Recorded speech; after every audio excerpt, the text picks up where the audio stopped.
সুপ্রভাত MS family, কেমন আছো তোমরা সবাই? আশা করি তোমরা সবাই অনেক ভালো আছো, আমিও ভালো আছি। আমার নতুন একটা ভিডিওতে তোমাদের সবাইকে জানাই অনেক স্বাগত আর অনেক ভালোবাসা। আজকে সকাল থেকে এত সুন্দর হাওয়া দিচ্ছে না, কি বলবো তোমাদেরকে। যেমন সুন্দর একটা রোদ্দুর দিয়েছে, পোড়া রোদ্দুর, কিন্তু সেটা গায়ে খুব একটা লাগছে না। তার কারণ হচ্ছে ভীষণ জোরে জোরে হাওয়া দিচ্ছে আজকে সকাল থেকে। এত ভালো লাগছে হাওয়াটা, কি বলবো তোমাদেরকে। যাই হোক, তো কালকে রাতে মেশিন অন করে রেখেছিলাম, প্রচুর কাছাকাছি হয়েছে, তো সেগুলোই এখন সকালবেলা কিন্তু মেলে নিচ্ছি। আর এই জামা কাপড়গুলো মেলা হয়ে গেলে তারপরে আমি নিচে চলে যাব। আরও প্রচুর কাজ রয়েছে আজকে সারাদিন। আজকে আবার মাসি আসবে না, জানো তো, তো সেই নিয়েও আমার কাজের চাপটা আজকে একটু বেশিই থাকবে। তো তার জন্য জামা কাপড় মেলা দিয়েই ভিডিওটা শুরু করলাম। পুরো ভিডিওটা দেখতে থাকো, আশা করি তোমাদের ভালোই লাগবে। প্রচুর নাইটি হয়েছে, সেই নাইটিগুলোকে এই ওপরে মেলে নিচ্ছি। আর গাছে কি কি ফুল হয়েছে না হয়েছে সেটাও একবার চোখ বুলিয়ে নিলাম চারিদিকে। ওই যে দেখো, আমার সাদা জবা গাছটায় কতগুলো সাদা জবা ফুটেছে, আজকে 4-4টে সাদা জবা ফুটেছে। আর তো আমার ওই হলুদ ফুল আর নয়নতারা ফুলের তো কোনো সীমা নেই, প্রচুর করে ফোটে। আর আমার থোকা টগর গাছটা হঠাৎ করে দেখছি মানে অনেক বড় হয়ে গেছে, মানে কিছুদিনের মধ্যেই হয়। কাঞ্চন গাছ, তারপরে সোমনাথ কিনে দিয়েছিল আমাকে স্থলপদ্ম আর ওই থোকা টগর, ওইগুলো হঠাৎ করে দেখছি কি গাছগুলো অনেক বড় হয়ে গেছে। আর পেঁপে গাছে পেরেক পোতার বিষয়টা আমার কিন্তু এখনও মাথার মধ্যে রয়েছে, যে তোমরা প্রচুর কমেন্ট করেছিলে যে পেঁপে গাছের মধ্যে একটা পেরেক গেঁথে দিতে, তাহলে গাছে পেঁপে হবে। কিন্তু দেখো, আমি এখনও পর্যন্ত একটা পেরেক আমার সংসারে জোগাড় করতে পারিনি। দেখি, ভাবছি কালকে আমার ঘরে তো হলো না, আমি একটা পেরেক আবার কিনবো না কি করব। দেখি শাশুড়ি বাড়িতে গিয়ে বলবো বা আমার মাকে বলবো যে একটা পেরেকের ব্যবস্থা করে দিতে, কারণ ওই পেরেকটা আমি পাচ্ছি না কোথাও, তাই ওই কাজটা করা হচ্ছে না। যাই হোক, জামা কাপড় মেলা কিন্তু আমার কমপ্লিট হয়ে গেল। তারপরে চলে এসেছি দেখো রান্নাঘরে। আর রান্নাঘরে এসে রান্নার ব্যবস্থা দেখাই। এই যে আলু কাটা হয়ে গেছে, মাংস মাখানো হয়ে গেছে, এখন ঘড়ির কাঁটা বলছে 11টা 35। তো ঝটপট করে আমাকে রান্না করতে হবে। আর আলুটা আজকে আর ভাজবো না, ভাবছি সব একসাথে রান্না করব। মাংসটাও একটু বেশি বেশি নিয়েছি, তো সবাইকে দিয়েই খাবো সেই কারণে। তো চলো ঝটপট করে রান্নাটা করে নিই। আর চিকেনটা অর্ডার করেছিলাম, তারপরে চিকেনটা দিয়ে গেছে। আর এখানে দেখো টমেটো কাটা হয়ে মানে কাটবো বলে বের করে রেখেছি ধুয়ে, তেলটাও গরম হয়ে গেছে। তো চলো ঝটপট করে রান্নাটা বসিয়ে দিই দেরি না করে। এখানে দেখো মাংসটাকে আমি কষিয়ে নিচ্ছি ভালো করে, আর একদম ভর্তি ভর্তি হয়ে গেছে গো। মানে আমার তো সব থেকে বড় কড়াই এটাই, এর থেকে বড় কড়াই নেই, তো সেই আন্দাজে 1 কিলো চিকেন ঠিকঠাকভাবে হয়, একটু বেশি নিয়েছি তো ওই জন্য। আর এইবার দেখো ঝোল টকবক টকবক করে ফুটছে, কি দারুণ লাগে এই ঝোল টকবক করে ফোটার আওয়াজটা, শুনবে? শোনো।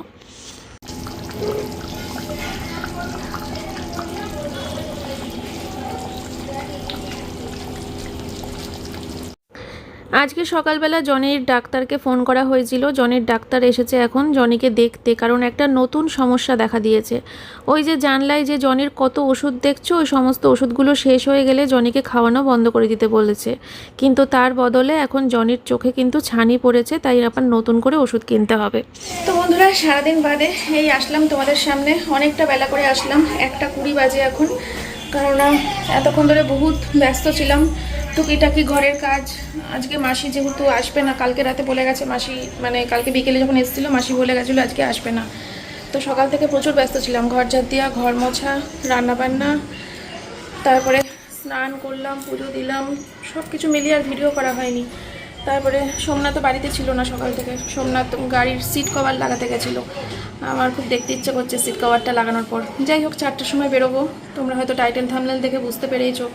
তো 4টার সময় বেরোতে হবে, তো তখনই দেখে নেবো গাড়ির সিট কভারগুলো কেমন হলো না হলো। কত 3000 700 কত নিয়েছে, 3700 টাকা মতো নিয়েছে। যাই হোক, তো সব কিছু মিলিয়ে সকাল থেকে সেরকম ভিডিও করতে পারিনি, অল্প অল্প কিছু শ্যুট করেছি, সেগুলি দেখে নিও। রান্নার মধ্যে ঢুকে গেছে চুল। তো এখন চলো, এখন হচ্ছে খাবার বাড়বো আর তরকারি তুলবো একটুখানি ওই বাড়ির জন্য, আর দিয়ে আমরা তারপরে খাওয়া দাওয়া করতে বসবো। আর মার জন্য তো এখন আর তরকারি তুলতে মা না করে দিল ফোন করে, ওই মা থাকছে না, ঘুরতে যাচ্ছে, তো বললো এখন আর তরকারি রাখবি না, আমি ঘুরতে যাচ্ছি, সে কারণে। তো চলো দেখি ফাইনাল লুকটা কেমন এসেছে রান্না করার পর। ও ভালো কথা, আরেকটা কথা, আমি মানে কি বলে, একটু আগে তোমাদের কমেন্টগুলো পড়ছিলাম, আজকের ভিডিওর যে সকালবেলা ছাড়লাম কমেন্টগুলো পড়ছিলাম, দেখলাম যে অনেকে কমেন্ট করেছো, দিদি আমাকে বলবে না দুর্গাপুজোতে, আমাকে বলবে না দুর্গাপুজোতে। আমার সমস্ত ভিউয়ার্স যারা যারা আছো, আমার ভিডিও দেখছো, আর আমার যত কাস্টমার আছো, আমাদের কাছ থেকে প্রোডাক্ট নিয়েছো, তোমাদের সবার আমন্ত্রণ রইলো আমাদের বাড়ির দুর্গাপুজোতে, ঠিক আছে? সবাইকে নিমন্ত্রণ রইলো। মাঝখানে 2 মাস টাইম রয়েছে, তো ওই জন্য আমি এখনও পর্যন্ত কাউকে বলা শুরু করিনি। যারা যারা আমার হোয়াটসঅ্যাপে রয়েছে তাদের প্রত্যেককেই জানাবো, ওই মাসখানেক আগে হয়তো জানাবো। তো তার জন্য আমি এখনও পর্যন্ত কাউকে বলাই শুরু করিনি। তো সেটা যাই হোক, তোমাদেরকে সবার প্রথম বললাম, তোমরা যারা যারা ভিডিও দেখছো তারা অবশ্যই করে আমার বাড়ির দুর্গাপুজোতে এসো, অষ্টমীর দিন সকালবেলা অঞ্জলি দিও, খুব খুশি হব, ঠিক আছে? চলো যাই, ফাইনাল লুকটা কেমন এসেছে দেখে আসি। ওরে বাবা, বিয়েবাড়ির মাংস ফেল, আমার হাতের চিকেন বিয়েবাড়ির রান্না ফেল, ঠিক আছে? কি যে গন্ধ আর কি যে কালার এসেছে, স্বাদেও যে দুর্দান্ত হবে সে আর নতুন করে বলার অপেক্ষা রাখে না। চলো তরকারি তুলবো, তারপরে আমরা এই কড়াইতে করে এই কড়াই থেকে নিয়েই খাবো, তারপরে যেটা বাঁচবে সেটা গামলায় ঢেলে জায়গাটাকে মুছবো। আমি রান্না করেই মানে স্নান করতে চলে গেছিলাম, আমি কিচ্ছু গুছাইনি, দেখো সব অগোছালো হয়ে পড়ে রয়েছে, গ্যাস ট্যাস মোছা নেই, কিচ্ছু করার নেই। আমি এগুলো খাওয়ার পরে করব। কেন বলো, দেখো বাসনও মাজিনি, আমি বাসনটাও মাজিনি, একবারে খাওয়ার পরে থালাগুলো বেরোবে, সব থালা নিয়ে একবারে সব বাসন নিয়ে সব মেজে উপর করে গ্যাস ট্যাস মুছে আবার নাইটি ছাড়বো, তারপরে শোয়ার টাইম পাবো কিনা বুঝতে পারছি না, 1:25 বাজে, কি করব কি হবে ভগবান জানে। যাই হোক, দেখতে থাকি, তোমরাও দেখতে থাকো।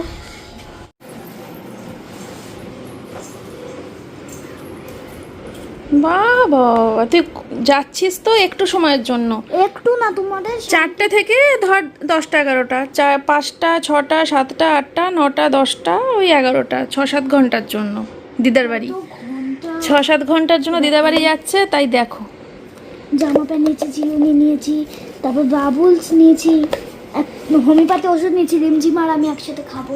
আরে বাবা, ম্যাম খেলার জন্য এই বইটা নিয়েছি, গল্পের বই নিয়েছি, ভালো। একটা খেলনার গাড়ি নিয়েছি।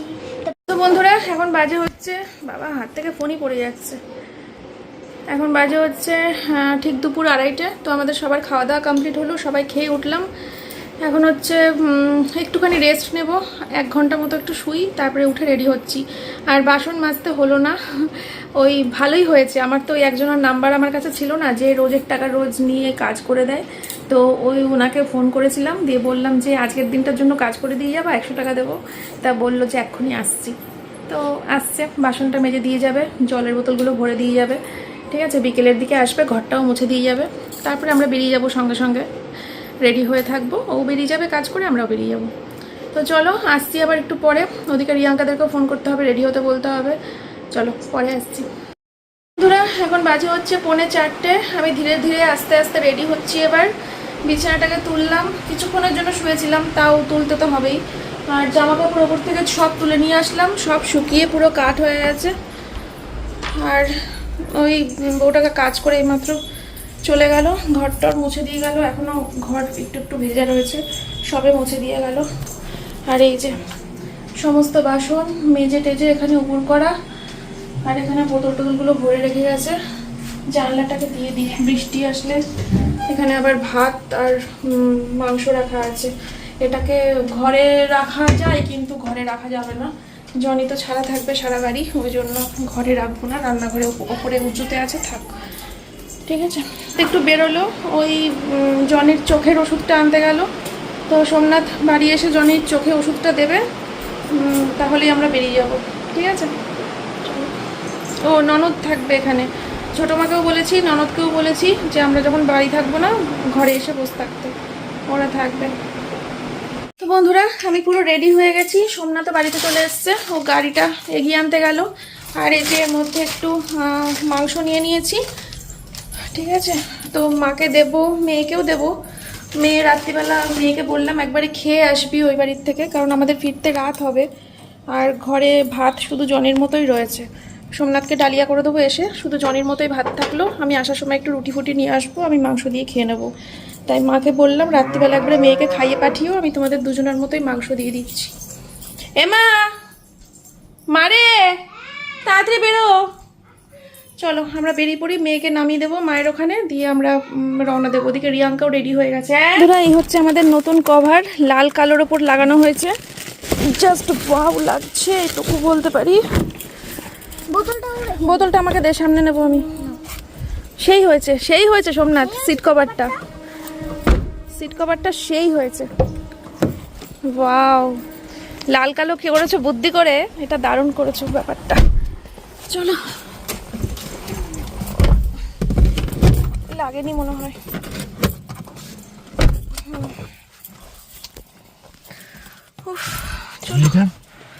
ওরে না, এটাও তো সেই বুদ্ধি করেছো, সেই হয়েছে তো, দারুণ হয়েছে।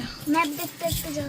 হ্যাঁ, তবে তোমার গান চালালে এবার আমি তো স্কিপ করতে পারবো না, তোমাকে স্কিপ করতে হবে। আর গাড়ি চালাতে চালাতে তুমি গান স্কিপ করবা, এখান থেকে একটু অন্যদিকে চলে যাবে।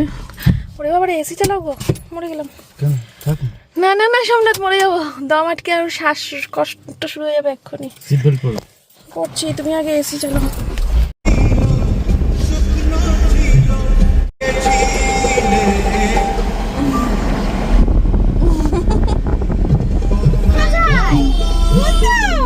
এই যে এটা শোয়া যায় তাই বলছি।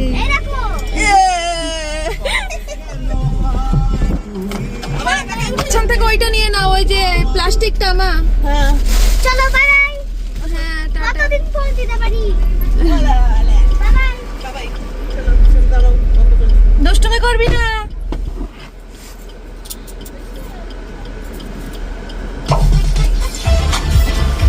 হ্যাঁ কাজ যেন সাকসেস হয়। হ্যাঁ সেটাই। যাও, টাটা। সাবধানে থাকবি, দুষ্টুমি করবি না। তোর ফেরার সময় নিয়ে যাবি তো? হ্যাঁ হ্যাঁ।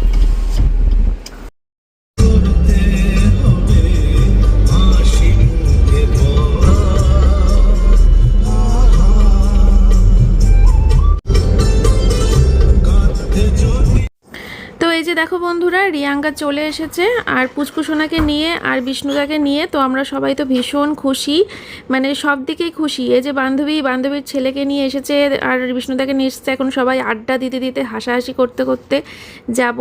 তো দেখো আমরা চলে এসেছি, আমরা আসলাম হচ্ছে শান্তিপুর, আর শান্তিপুরে এসছি হচ্ছে কার্তিক পিয়ালির বাড়িতে। তোমরা তো সবাই কার্তিক পিয়ালিকে চেনো, কার্তিক পিয়ালির ইউটিউব চ্যানেল রয়েছে, কার্তিক পিয়ালি দিয়ে সার্চ করলেই তোমরা অবশ্য পেয়ে যাবে।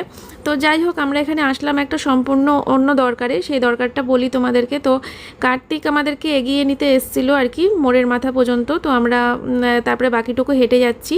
এই সরু গলির মধ্যে সোমনাথ গাড়ি ঢোকাতে পারবে কি পারবে না শিওর ছিলাম না, তো পরে রাস্তাটা দেখলাম যে না ভালোভাবেই ঢোকাতে পারবে। আগেও এসেছি আমি কার্তিক পিয়ালিদের বাড়িতে, দুবার এসেছি, তো আজকে নিয়ে আমার 3বার আসা হলো।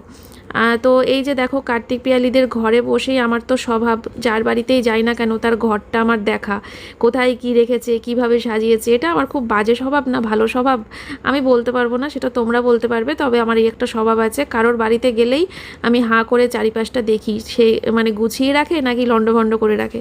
তো এত সুন্দর না এই পিয়ালিদের ঘরটা গুছিয়ে রাখে, আমি যতবার আসি শুধু দেখি, খুব সুন্দর গুছিয়ে রাখে মেয়েটা। যাই হোক, তো ফার্স্টে আসার পর কোল্ড ড্রিঙ্কস দিল পিয়ালি, তো সেটাই খেলাম। খেয়ে নিয়ে তারপরে আমি আর 1 মিনিটও সময় নষ্ট করিনি। আমি বললাম কার্তিককে যে তুমি আগে শিগগিরই আমার ফোনটা নাও, তুমি আগে আমার প্রবলেম সলভ করো, তারপর সব কথা। তো পিয়ালি বলছে ঠিক আছে কার্তিক, তাহলে ও তোমার প্রবলেম সলভ করুক, আমরা চলো ওপর থেকে তোমাকে একটু ঘুরিয়ে নিয়ে আসি। তো ওদের তো ওপরে ঘর হচ্ছে, তোমরা যারা ওদের ব্লগ দেখো তারা জানো। তো আমি আর রিয়াঙ্কা এখন যাচ্ছি ওদের ওপরের ঘরে দেখতে। তো ওপরের ঘরে নিয়ে আসলো, আর ওপরের ঘরটা দেখছি এত সুন্দর কালার করেছে। আমি ওই প্রিয়ার ব্লগেও দেখছিলাম, প্রিয়ার ব্লগেও এরকম পার্পেল কালার করেছে দেখলাম, তো দেখার পর প্রিয়ার ঘরটা তো সেই হয়েছে। আর এই পিয়ালির ঘরটাও দেখলাম পার্পেল কালার করেছে, যদিও বাদবাকি দিকটা সাদাই রেখেছে, এগুলো হয়তো পরে কালার করবে কিনা জানি না, তবে ওই প্রিয়ার ঘরের কালারটা কিন্তু পার্পেল কালারটা খুব সুন্দর লেগেছে। যাই হোক, তারপরে চলে আসলাম ছাদে, আর ছাদে এসে দেখো পরিবেশটা।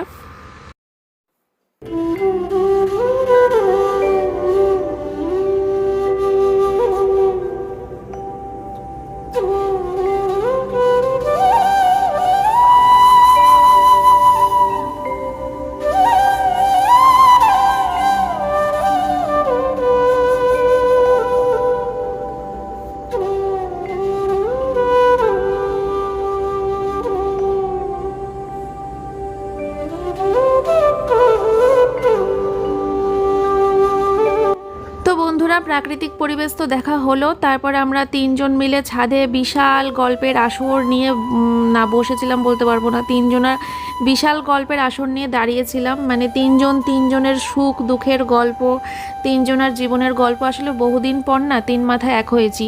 এর আগে তিন মাথায় এক হয়েছিলাম কোনো একটা অনুষ্ঠানে, আমার মনে পড়ছে না, তারপর আবার এই তিন মাথায় এক হয়েছি। তো বুঝতেই পারছো, এতদিন পর সবাই এক জায়গা হয়ে প্রচুর আড্ডা, প্রচুর গল্প, প্রচুর মানে কথা, সবাই সবার গল্প করছি আমরা এখানে। তো গল্প করতে করতে আবার ওদিক থেকে নিচ থেকে কার্তিক ডাকছিল যে দিদি তোমার এই এই ব্যাপার, এই এই হয়েছে। তো আমি বললাম উড়িয়ে দাও, সব ভিডিও উড়িয়ে দাও, যা পারো তুমি করো, করে তারপরে সলভ করো আমার সমস্যা। তো আমি তোমাদেরকে ভিডিও শেষে সামনে এসে বলছি কি হয়েছিল, ঠিক আছে? তো তারপরে নিচে আসলাম, নিচে এসে তারপরে পিয়ালি তো ছাড়বে না, খাইয়ে ছাড়বে। তো ওদের একটা নিমন্ত্রণ রয়েছে রাত্রিবেলা করে, তো আমরা বেরিয়ে যাব, তার জন্য আমরা আগে আগে এসেছি। তারপরেও দেখো ওরা খাওয়া দাওয়ার ব্যবস্থা করেছে, ফ্রাইড রাইস আর চিলি চিকেন। তো এখন আর কি, তো আমি আর সোমনাথ একটা থেকে নিলাম, আর রিয়াঙ্কার বিষ্ণুদা একটা থেকে নিচ্ছে। আর ওরা তো ছাড়বেই না, না চারজনকে চারটে প্লেট নিতে হবে, এবার অত খাওয়া যায় বলো তো সন্ধ্যাবেলা করে? তো আমরা আর পুরোটা মানে নিই, আমরা হাফ হাফ করে খেয়েছি এক প্লেট থেকে। আর ওরা তো ছাড়বেই না, একবার ওদের কাছে গিয়ে জোর করে, একবার আমাদের কাছে এসে জোর করে, আর আমরা তো এরম করছিলাম। তারপরে পিয়ালি আবার প্যাক করে দিয়েছে আমাকে খাবার, বললো তাহলে জয়ীর জন্য নিয়ে যাও, মানে ও খাইয়ে ছাড়বে। আর ওরা তো খেতে পারবে না, ওরা যদি খেতে পারতো তাও হয়তো একটা ব্যাপার ছিল, ওদের যেহেতু নিমন্ত্রণ রয়েছে তার জন্য এই আর কি এরকম জোর করছিল। তো চলো, আমরা খাওয়া দাওয়া কমপ্লিট, এবার আমরা রওনা দেবো। তুমি কবে আসবা সেটা বলো আগে। হ্যাঁ, আমরা দুজনে এসে ঘুরে গেলাম, এবার তোমাকে যেতে হবে, আমাদের দুজনের বাড়িতেই যেতে হবে।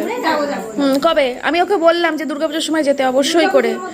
ওই দেখো বাড়িতে দুর্গাপুজো হবে, যাবে না? মায়ের মুখটা দেখবে না? দোকান দোকান অষ্টমীর দিন রাতেও আমাদের দোকান খুলবে, তাই? তাহলে আর কি, দশমীর দিন যেও ভাসানে।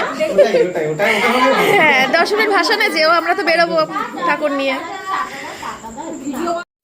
তো ফাইনালি বাড়িতে চলে এসেছি। আর এই যে আমার ননদ এতক্ষণ এখানে শুয়েছিল জনির সাথে, মানে জনি নিচে শুয়েছিল আর ও ওপরে জনির সাথে গল্প করছিল আর কি শুয়ে শুয়ে। তারপরে আমি চা না ওই কফি করে নিয়ে আসলাম, ব্ল্যাক কফি। তো আমরা তিনজন মিলে এখন কফি খাবো আর কিছুক্ষণ আড্ডা দেবো, এই তো। তো বন্ধুরা, বাড়িতে এসেছি অনেকটা সময়, তখন কটা বাজে বাড়িতে এসেছি? 8:30 হবে বোধহয়। এখন বাজে কটা বলো তো? 11:15। এতটা সময় পর ক্যামেরা অন করলাম। পেট ব্যথায় ছটফট করছিলাম বাড়িতে আসার পর থেকেই, প্রচণ্ড পেট ব্যথা উঠেছিল। অ্যাকচুয়ালি পেট ব্যথাটা আমার হচ্ছিল দুপুর থেকে, এবার সেটা মানে কোনো ওষুধপত্র না পড়েনি পেটে, ব্যথার ওষুধ তার জন্য সেটা বাড়তে বাড়িতে যখন ঢুকেছি এসেই আমি পুরো ছটফট করছিলাম ব্যথায়। তারপরে তো রিম্পি ছিল ঘরে, দেখতেই পেলে, তো চাটা করলাম, চাটা খেলাম, তারপরে ছটফট করছিলাম। তা ও বললো যে আমার কাছে একটা ওষুধ আছে, প্রচণ্ড মানে কড়া ডোজের ওষুধ, ওটা খেলে পরে দেখো ব্যথাটা কমে যাবে, ওটাতে যদি না কমে তাহলে আর কোনো ওষুধ তোমাকে ঠিক করতে পারবে না, ইঞ্জেকশন নিতে হবে। তো যাই হোক, ওষুধটা খেলাম, এখন ভালো আছি। ওষুধের নামটা লিখে নিয়ে নিতে হবে, বা ওর কাছ থেকে বড় পাতা দেখলাম তো 2-3টে ট্যাবলেট নিয়ে রাখবো কাছে। আমার কাছেও ব্যথার ওষুধ আছে, ড্রোটিনেম আমার ব্যাগেও কেনা আছে, কিন্তু ও বললো ওরটা নাকি সব থেকে ভালো ব্যথার ওষুধ। তো ওটাই, আমার ড্রোটিনেমেও এত তাড়াতাড়ি কাজ হয় না, ওরটাই যা তাড়াতাড়ি হলো। যাই হোক, তো এখন একটু ঠিক আছি, তাও চোখ মুখের এই হাল হয়ে গেছে ব্যথার চোটে এতক্ষণ। আর হচ্ছে কি বলে, ও হ্যাঁ, মেয়ে তো আজকে বাড়ি আসবে না বললো, মেয়ে কালকে বাড়ি আসবে একবারে। তো এই তো হয়ে গেল, ও যায় ওরকম বায়না করে মানে চলে আসবো মা, রাত্রিবেলা চলে আসবো বলে টলে যায়। তো এবার রাত্রিবেলা করে ফোন করে বলে মা থাকি না, একটু থাকি না, এরকম করে। তাই এলাম ঠিক আছে থাক, চলো। আর জনিকে মাত্র সোমনাথ ওষুধ টষুধ খাইয়ে উঠলো, ওষুধ টষুধ খেয়ে আবার পায়খানা বমি সব করলো। সোমনাথ এখন সব পরিষ্কার করছে এখানে। হ্যাঁ বললাম, মানে সকালের যে একটু শ্যুট করেছিলাম ওইখানে ভয়েস ওভার দিয়ে দেবো। জনির চোখে ছানি পড়েছে।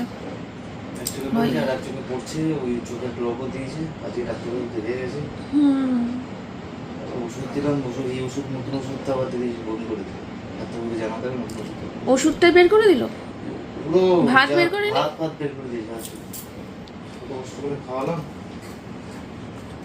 এত কষ্ট করে কোলে নিয়ে ওষুধ খাওয়ায় সোমনাথ, তারপরে যদি সেই ওষুধ বের করে দেয়। যাকে তো এই তো ভিডিওটা শেষ করে দেবো, আমার শরীর আর দিচ্ছে না। আমি এখন ভাত খাবো, ভাত খেয়ে শুয়ে পড়বো, ঘুমাবো একটু। কালকে তারপরে দেখি কখন উঠি, কালকে বেলা করেই উঠবো একটু।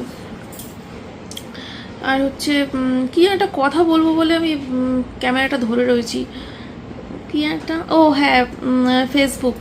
তো আমি তো যে গেছিলাম পিয়ালিদের বাড়িতে, আমি তো পুরো ভিডিওটাই ভয়েস ওভার দেবো এডিট করার সময়। তো আমি ওখানে কতটুকু কি বলবো জানি না। যাই হোক, ভিডিও শেষ করার আগে তোমাদেরকে বলি, আমার প্রবলেম সলভ হয়ে গেছে। আমার ওই মানে কি বলবো, ব্যবসার ভিডিও তো সবাই আপলোড করছে। ওই যে কি যেন সোমনাথ ওই ছেলেটার নাম, ওর বোনও তো দেখি প্রত্যেক দিন শর্ট ভিডিও দেয়। ওর এখন দোকান করে নিয়েছে। আরে আগে সেই টিনের ঘর ছিল, এসআরকের বোন তো দেখি, ওর কুর্তিগুলো আমার খুব পছন্দ হয়, ওর জন্য আমি ওর পেজটা ফলো করে রেখেছি। তো আমি তো দেখি, তো তার রোজই তো শর্ট ভিডিও ছাড়ে। তাহলে কারোর কিচ্ছু হয় না, আমি কোনো অন্যায় করিনি, কিছু করিনি, অথচ আমার ফেসবুক পেজটা এরকম ইয়ে করে দিয়েছিল, সাসপেন্ড করে দিয়েছিল। তো তবুও হাসতে হাসতেই গিয়েছিলাম, হাসতে হাসতেই বাড়ি আসলাম। সেরকম কোনো দুঃখ কষ্ট অতটা হয়নি আমার ভেতরে। একটু মনটা খারাপ হয়েছিল সামান্য, যে এতদিনের পেজ, একটু মনটা খারাপ হয়েছিল। কিন্তু ফেসবুক তো, তাই কষ্টটা কম হয়েছিল। এটা যদি ইউটিউব হতো তাহলে হয়তো মানে এত সেন্সলেস হয়ে পড়ে থাকতাম ঘরের মধ্যে, নাওয়া খাওয়া সব ফেলে থুলে সব সংসার ডকে উঠে যেত আমার একদম পুরো। মানে আমি বললাম তো কার্তিককে যে ফেসবুক বলে হাসতে হাসতে তোমার বাড়িতে ঢুকলাম, এটা ইউটিউব হলে দেখতা স্ট্রেচারে করে আমাকে ঢোকাচ্ছে, অ্যাম্বুলেন্সে করে এসেছি। তো সবাই হাসতে শুনে। তো যাই হোক, ওই কার্তিক ঠিক করে দিয়েছে, কার্তিক পেরেছে। ওই যে সমস্ত ভিডিওতে প্রবলেম ছিল সেই ভিডিওগুলো পাঠিয়েছে ফেসবুক। কি ভিডিও দেখি, সেই আমার শাড়ি দেখাচ্ছি, নাইটি দেখাচ্ছি, বেডশিট দেখাচ্ছি, এইসব ভিডিও, ওই সব ভিডিওতে ওনাদের সমস্যা হয়েছে। তো তার জন্য আমার পুরো পেজটাকে সাসপেন্ড করে দিয়েছিল। তো ওই ভিডিওগুলো সব বললো ডিলিট করে দিতে। 2 বছরের ভিডিও ডিলিট করতে হবে না, 30টা মতো ভিডিও ডিলিট করতে বলেছে। 30টা মতো ভিডিও ডিলিট করে দিলে ওরা 7 দিনের মধ্যে আবার সব ফিরিয়ে দেবে আমাকে। তো ওই সব ডিলিট করে দিলাম। এবার ফেসবুকে আমি প্রত্যেক মাসে টাকা পাই না, ইউটিউবে যেরকম প্রত্যেক মাসে টাকা পাই। একজনও কমেন্ট করেছিল আমার কোশ্চেন অ্যান্সারের ওখানে, যে ইনস্টাগ্রামে কত পাই, ইউটিউবে কত পাই, টিকটকে কত পেতাম। আমি টিকটক থেকে কোনো দিন 1 পয়সাও পাইনি, ওখানে শুধু আমার ভিউয়ার্সই বেড়েছিল। আর ইনস্টাগ্রামেও কোনো দিন আমি 1 পয়সা পাইনি। আর হচ্ছে ইউটিউবেই পেমেন্ট পাই। আর ফেসবুকে তো বলেছি এর আগে অনেকবার, তোমরা হয়তো ভুলে গেছো, ফেসবুকে বছরখানেক আগে পর্যন্ত আমি প্রত্যেক মাসে মাসে টাকা পেতাম। কিন্তু প্রায় 1 বছর হতে গেল আমি ফেসবুক থেকে টাকা পাই না বলবো না, পাই। ওই ধরো 4 মাস 5 মাস লেগে যায় $100 করতে, বুঝতে পারলে? তো এইভাবে ফেসবুক পেজটা পড়ে রয়েছে। টুকটাক যা ছাড়ি ফটো মটো, ওখানে তো ব্লগ ছাড়লে কোনো টাকা দেয় না, ভিডিও ছাড়লে কোনো টাকা পয়সা পাই না ফেসবুক থেকে। ওই ফটো মটো ছাড়ি, টুকটাক শাড়ি নাইটির রিলস ছাড়ি, এই করতে করতে মোটামুটি 4-5 মাস লেগে যায় $100 করতে। তো $70 মতো জমেছিল আমার, প্রায় 3-4 মাস ধরে জমিয়েছি $70। এবার সেই টাকাটা এখন আর শো করছে না ফেসবুকে, হয়তো ওরা কেটে নিয়েছে, বা হয়তো 7 দিন পর যখন সব ফিরিয়ে দেবে তখন হয়তো $70টাও ফিরিয়ে দিতে পারে, জানি না। যাই হোক, প্রবলেম সলভ হয়ে গেছে, এই তো। তাই তোমাদেরকে বললাম। অনেকে বলছিলে ইউটিউবে কোনো প্রবলেম হয়েছে। ইউটিউবে কোনো প্রবলেম হলে আমার দাঁত বের করে তোমরা থাকতে দেখতে, আমি কোথায় কোন তলানিতে তলিয়ে চলে যেতাম, আমার চোখ মুখের সে পুরো মরা হয়ে যেতাম, জীবন্ত মরা। চলো আমরা এখন খাওয়া দাওয়া করে নিই, সোমনাথকে ডালিয়াটা দিই, আমি একটুখানি 1 গাল মতো ভাত খাবো, বেশি খাবো না ভাত, দিয়ে দুজনে শুয়ে পড়ি। সকালে আসছি নতুন ভিডিও নিয়ে। আজকের মতো এই পর্যন্তই। সবাই খুব ভালো থেকো। Good night, see you, tata, bye bye. বাসন কোসন গোছানো সব কালকে হবে, আজকে আর কিছু হবে না। এই যে ডালিয়া করেছি সোমনাথের জন্য। ও আবার পাপড়ি বলতে যাচ্ছি, পাপড়ির অনেক খিদে পেয়েছে। পিয়ালি আবার এই যে আমার মেয়ের জন্য ফ্রাইড রাইস আর চিলি চিকেন পাঠিয়ে দিয়েছে। মেয়ে তো আসলো না আজকে, ফ্রিজে রাখবো না, দেখি কি করি ওটা। চলো আজকের মতো এ পর্যন্তই, টাটা, গুড নাইট।